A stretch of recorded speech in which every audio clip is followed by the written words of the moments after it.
뉴스룸을 시작하겠습니다. 이란이 이스라엘 건국 이후 처음으로 이스라엘 본토를 타격했습니다. 수백 개의 드론과 미사일로 5시간 동안 공격을 이어갔는데 시리아 내 자국 영사관 폭격에 따른 피해 보복이란 점을 분명히 했습니다. 이스라엘 역시 보복하겠다고 했습니다. 심수미 기자가 보도합니다.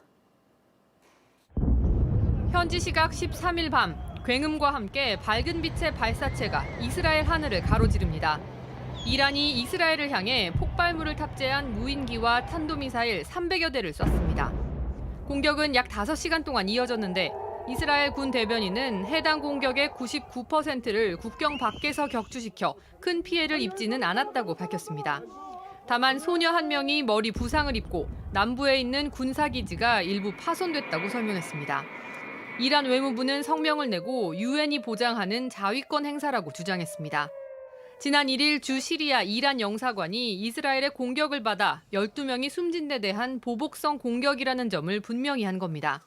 이란의 수도 테헤란의 길거리에는 새벽 시간에도 이스라엘 공격을 축하하는 인파가 몰렸습니다. مردم خواب را به خودشون حروم کردن تا بیان اینجا و بفهمونن که این جنگ برای ما چقدر مهمه و خوشحالیم از این حمله به کشور اسرائیل. 네타냐후 이스라엘 총리는 보복 방침을 밝혔습니다. מי שפוגע בנו, אנחנו פוגעים בו. אנחנו נגן על עצמנו מול כל איום ונעשה זאת בקור רוח ובנחישות. JTBC 심수희입니다. 국제사회도 불안하게 지켜보고 있습니다. 바이든 미국 대통령은 이스라엘의 지원을 약속하면서도 이란을 향한 반격을 하지 말라는 뜻을 전달했습니다. 공다솜 기자입니다. 별장에서 주말을 보내고 있던 조 바이든 미국 대통령은 곧바로 백악관으로 복귀해 안보회의를 열었습니다. 소셜미디어를 통해 이스라엘 안보에 대한 미국의 약속은 철통 같다면서 지원할 뜻을 밝혔습니다. 하지만 바이든 대통령은 베냐민 네타냐후 이스라엘 총리와 가진 통화에서 확전을 자제하라는 뜻을 전달한 것으로 알려졌습니다. 미국을 비롯한 여러 국가들의 공동 방어 노력 덕분에 이란의 공격이 실패했다면서 당신은 이기지 않았느냐, 승리를 가져가라고 말했다는 겁니다.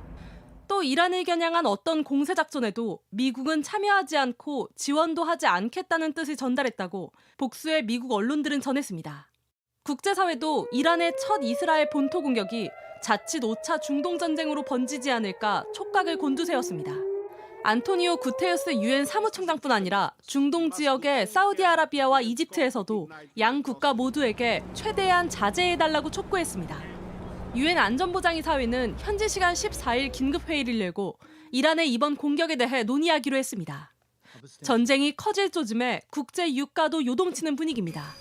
자칫 호르무즈 해협마저 봉쇄되면 기름값은 배럴당 130달러까지 오르고 70년대 오일 쇼크 같은 상황이 벌어질 수 있다는 경고도 나오고 있습니다. JTBC 공다솜입니다. 윤석열 대통령이 국무총리와 대통령실 참모진 인선에 고심을 거듭하고 있습니다. 이르면 오늘 발표가 이루어질 수 있다는 관측도 있었지만 시간이 더 걸릴 것으로 보입니다. 이런 가운데 총선 승리로 민심을 확인한 더불어민주당은 이른바 최상병 특검법을 다음 달 2일에 처리하겠다고 했습니다. 최승기 기자입니다. 총선 직후 대통령실 주요 참모들과 국무총리가 일제히 사의를 표명한 상황. 이르면 오늘 윤석열 대통령이 후임 인선에 나설 것이란 관측이 나왔습니다. 실제로 구체적인 이름도 흘러나왔습니다. 비서실장 후보로는 원희룡 전 국토교통부 장관과 김한길 국민통합위원장 등이 거론됐습니다. 주호영, 권영세 의원 등은 국무총리 물망에 올랐다는 소식이 전해졌습니다. 하지만 결국 이번 주말을 넘겼습니다. 대통령실 관계자는 국정 쇄신을 보여줄 인사인 만큼 검증하고 본인들의 의사를 확인하는 데 물리적으로 시간이 걸릴 수밖에 없다고 설명했습니다. 여기에 총선 패배에 대한 대통령의 입장 발표 시기와 형식, 내용 등도 함께 검토 중인 것으로 알려졌습니다. 대통령실이 인적 쇄신에 주저하는 사이 더불어민주당은 총선 압승의 여세를 몰아 다음 달 2일 본회의를 열고 최상병 특검법을 처리하겠다는 방침을 세웠습니다. 국민들에게 진상을 규명하라고 하는 것이 저는 그 민의가 이번 총선에 반영됐다고 보기 때문에 국민의힘 의원들도 이런 민의를 저버리기는 어려울 것이다. 국민의힘은 아직 공식 입장을 내놓지 않고 있지만 이번 총선 패배로 무작정 반대하기는 어려울 것이란 분석도 나옵니다. 실제 안철수 의원 등 국민의힘 내부에서도 최상병 특검을 찬성해야 한다는 목소리가 나오고 있습니다. JTBC 최승기입니다. 어제 저녁 50대 배달 노동자가 과속 승용차에 치여 병원으로 옮겨졌지만 결국 숨졌습니다. 주말 사건 사고 소식 조혜연 기자입니다. 오토바이 한 대가 형체를 알아볼 수 없을 정도로 심하게 파손됐습니다. 배달되지 못한 음식도 고스란히 남아 있습니다. 어제 저녁 7시 30분쯤 서울 신림동 당곡사거리 인근에서 과속하던 승용차가 배달 오토바이를 들이받았습니다. 50대 배달 노동자는 음식을 받아들고 나선 지 10여 분 만에 사고를 당했습니다. 놀랐어요. 거기서부터 그냥 때리고 오토바이에 불이 붙으며 10중 추돌 사고로 이어졌고 크게 다친 배달 노동자는 병원으로 옮겨졌지만 결국 숨졌습니다. 20대 승용차 운전자도 중상을 입고 병원에서 치료를 받고 있습니다. 경찰은 승용차 운전자에 대한 약물 검사를 시행하는 등 자세한 사고 경위를 조사하고 있습니다. 전복된 승용차 안에 갇혔던 여성이 들것에 실려 나옵니다. 어젯밤 11시 40분쯤 서울 망원동 마포구청역 사거리에서 5중 추돌 사고가 발생했습니다. 이 사고로 6명이 크고 작은 부상을 입고 병원으로 옮겨졌습니다. 어젯밤 김제 망해사에서는 큰 불이나 극락전을 모두 태운 뒤 1시간여 만에 꺼졌습니다. 다친 사람은 없었지만 이 불로 5억 2천여만 원의 재산 피해가 발생했습니다. 소방은 전기적 문제로 불이 난 것으로 보고 정확한 화재 원인을 조사하고 있습니다. JTBC 조혜연입니다. 10년 전 세월호 참사로 아이들을 떠나보낸 뒤 봉사로 또 연극으로 아픔을 이겨내고 더 나은 세상을 만들자고 말하는 엄마들을 이은진 기자가 만났습니다. 노란 조끼를 입은 학생들이 집게와 쓰레기 봉투를 나눠듭니다. 여기는 이제 세월호 엄마들이 이제 부킹을 하는 그런 봉사예요. 다 알고 오신 거죠? 네. 세월호 가족봉사단을 이끄는 단원고 2학년 9반 은정이 엄마 목소리가 오늘은 유난히 밝습니다. 딸 같은 아이들과 함께 줍다 보니 어느새 봉투가 가득 찼습니다. 집 근처 이 공원, 참사 이후 한동안은 지나지도 못했습니다. 우리 딸내미 이제 자전거 그리고 두발 이렇게 싱싱카 이런 거 타고 엄마들끼리 억지로 서로를 불러내 김치 나눔, 연탄 배달로 시작한 봉사가 오히려 나아갈 힘을 줬습니다. 진짜 어려운 환경 속에서도 살고 계시는 시민분들이 계셨어요. 근데 하고 나니까 내가 이 정신에 도움을 줬다라는 게 너무나 그 나도 모르는 그 마음에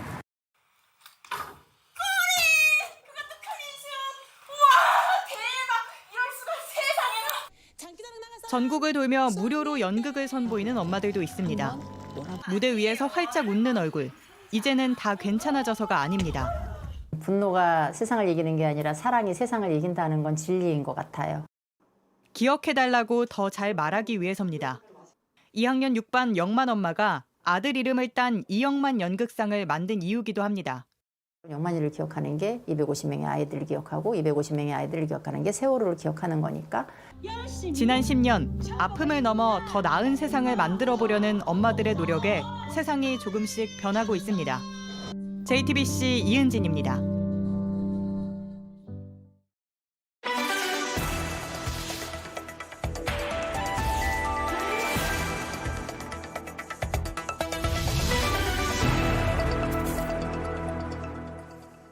우리나라에서 일할 수 있도록 외국인 노동자들에게 주는 취업 비자를 정부가 올해 가장 큰 규모로 늘린 바 있습니다. 늘어난 숫자만큼 처우도 나아졌는지 두 가지 사례를 같이 보시겠습니다. 먼저 한 고용주가 동료에게 강제추행을 당한 노동자에게 회사를 옮겨주겠다고 한 뒤 오히려 근무지를 이탈했다며 신고한 사건을 최강일 PD가 취재했습니다.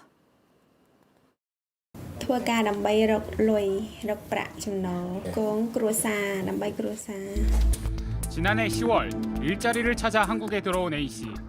경기도의 한 공장에서 일하던 A씨는 최근 두려운 일을 겪었습니다.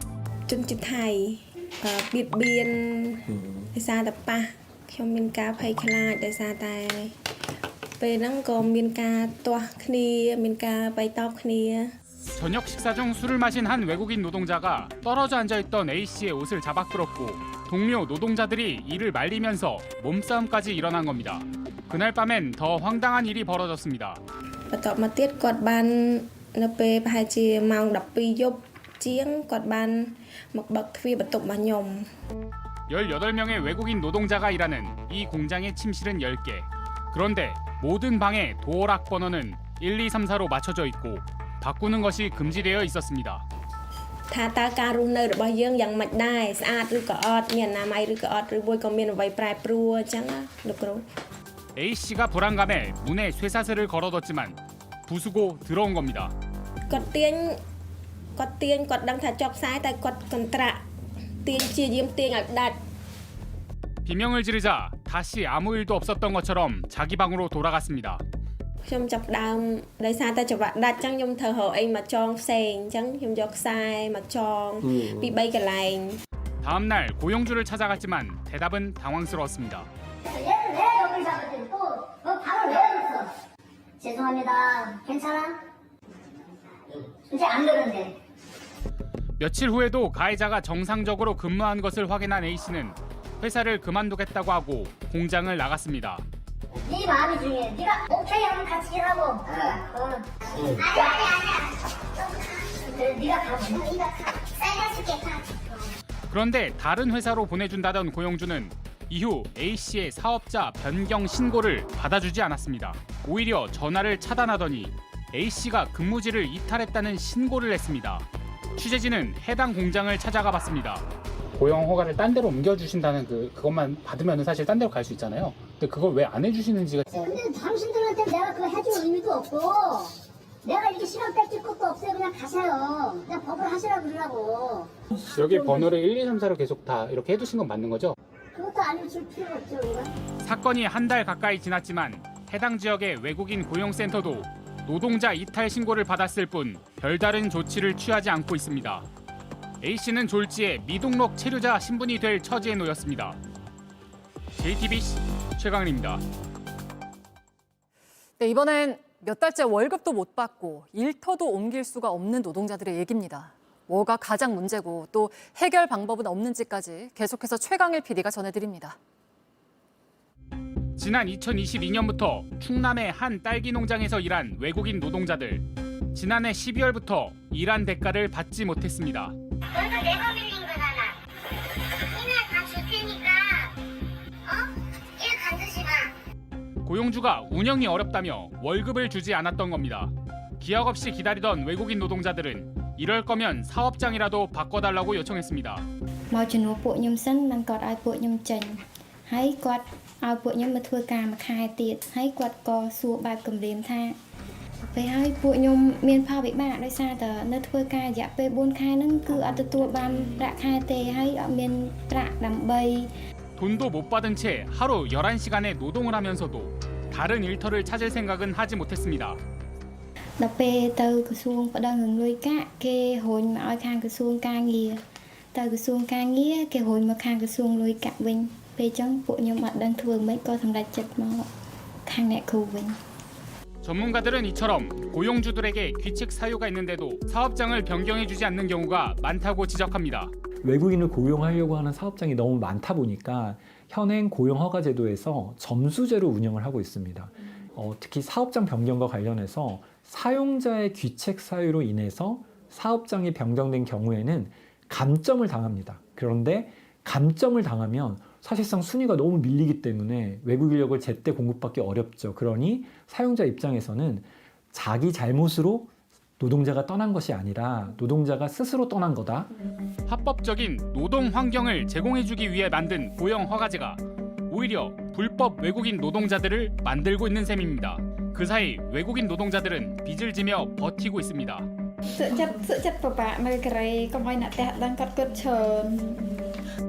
JTBC 최강은입니다.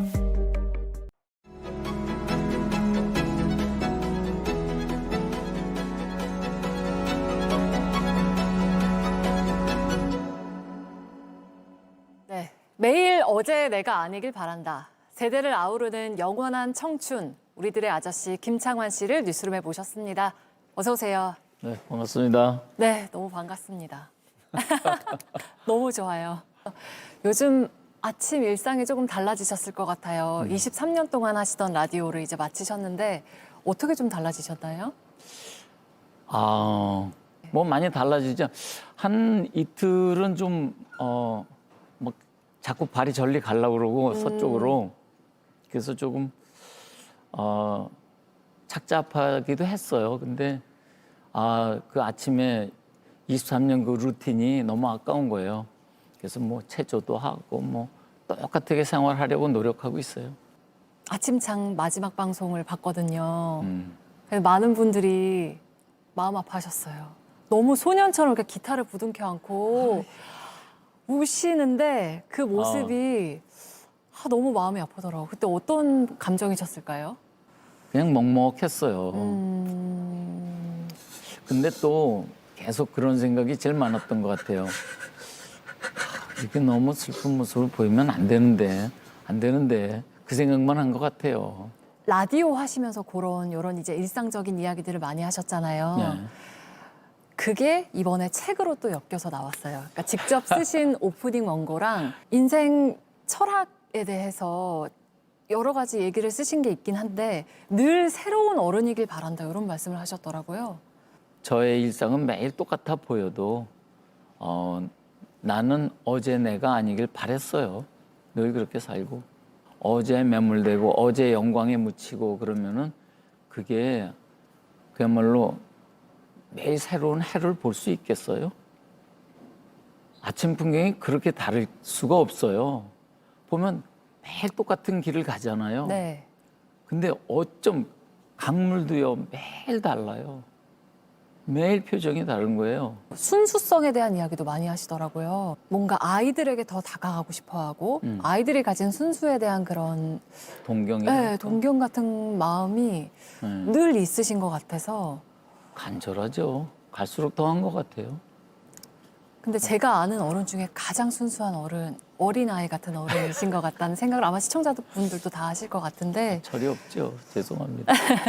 근데 반면에 이제 연기하실 때는 악역 전문 배우이시기 때문에 배신감이 또 들기도 하지만 이 사람 엄마 이 아저씨가 그 아저씨 맞아? 애들이 막 그런 데잖아요. 악당짓 좀 그만해. 근데 네. 요새 이제 한동안 안 했어요, 제가. 네. 악당짓을. 근데 은근히 하고 싶은 거 있죠. 저희도 은근히 다시 보고 싶더라고요. 기대하겠습니다. 산울림 얘기를 저희가 또 안 할 수가 없어요. 77년 데뷔신데 제가 89년생이거든요. 저뿐만 아니고 저보다 훨씬 어린 친구들도 산울림 좋아하는 친구들 많고. 요새 많이 와요. 많죠. 이렇게 널리 좀 사랑받는 산울림의 힘은 어디에 있다고 보실까요? 그때나 지금이나 저희가 저희 노래를 들려주고 싶은 대상은 보다 더 젊은이들과 이렇게 제가 30대도 그랬고 그때도 아저씨 소리 들었고 40대도 똑같은 그 청춘에게 메시지를 계속 던졌어요. 50, 60이 돼서 만든 노래도 청춘에게 던지는 메시지였고요. 네. 최근에는 다시 또 저희 김창완 밴드로 발표를 했던 노래들이 청소년들한테 인기가 있어요. 네. 네? 너무 좋아요. 그런 것들이 산울림을 이렇게 오래 지속시키지 않았나 싶어요. 어떠세요? 무대에 이렇게 섰을 때 여전히 그렇게 힘 넘치시고 신나신가요? 신나죠. 근데 공연장에서 제가 그런 말씀을 드려요. 소위 왕년에 히트곡이나 몇 곡 부르려고 여기 온 거 아닙니다. 제 나이 아시죠? 그런 사람이 무대에서 연주를 하고 행복에 겨워서 노래하는 모습을 보여드리고 싶어서 왔습니다. 이런 말씀을 드려요. 그게 이제 관객들한테도 전해지기 때문에 그렇죠. 네, 그렇게 남녀노소 뭐 젊은 세대 할 거 없이 다 열광을 하는 것 같습니다.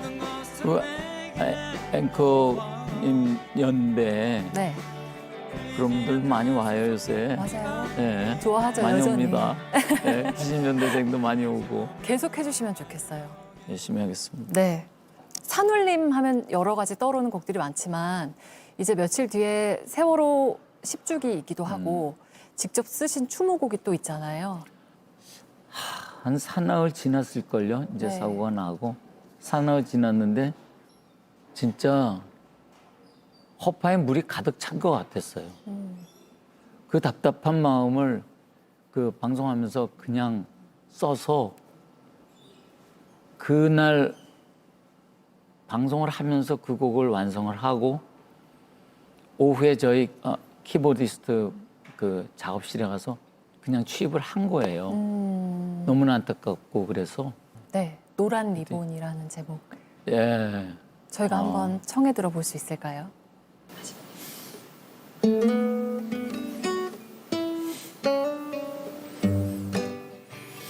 너를 기다려 내가 보고 싶어 교문에 매달린 노란 리본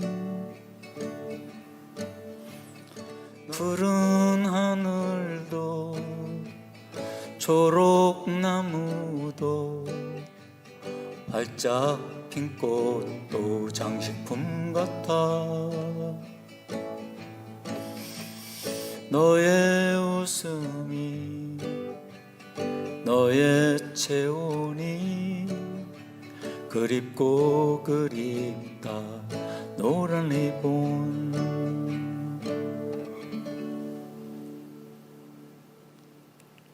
감사합니다. 아 짠해요. 그때 기억이 다시 떠오르는 것 같은 느낌인데 음악이 김창완 씨에게는 어떤 의미일까요? 와 갑자기 어려운 질문이네. 저한테 음악은 뭐랄까 매뉴얼? 그러니까 인생 사용 설명서죠. 인생의 아름다움. 그리고 음악을 하면서 뭐 주는 것도 배우지만 사랑을 받는 법도 배웠어요. 사랑하는 법도 배우고 사랑하는 것. 음악을 하면서 고난도 배웠어요. 뭐 음악이 저한테 뭐냐고 물어보면 그냥 인생 매뉴얼이라고 얘기하고 싶어요. 뭐 이렇게 노래도 하시고 음악도 하시고 연기도 하시고 글도 쓰시고 그림도 그리시고 또 혹시 더 해보고 싶은 게 있으실까요? 대단한 것 같아서 말을 네, 못하겠는데 말씀해 주세요. 사라지는 연습. 왜? 어떻게든 익숙해져야 될 것 같아요. 아침창 아까 처음에 아침창 거기서 왜 이렇게 울었냐 그랬는데 지금 생각났어요. 그 사라지는 연습이 안 돼서 그래요. 그랬으면 사라지지 말아주세요. 연습하지 말아주세요. 근데 좀 사라져야 한다고 생각해요. 음악처럼. 음악이 사라져서 아름다운 것처럼 사라지는 연습도 필요하다는 생각이 지금 들었어요. 그래도 그게 아름답기는 참 쉽지가 않을 거예요. 그죠? 왜 그런 얘기를 꺼내갖고 참. 왜냐하면 늘 이렇게 세상을 토닥여 주시는 분이라 세상의 탁한 곳마다 예쁜 물감으로 앞으로도 계속 색칠해 주시기를 네. 바라는 마음입니다. 네. 오늘 말씀 여기까지 듣겠습니다. 고맙습니다. 아유, 감사합니다.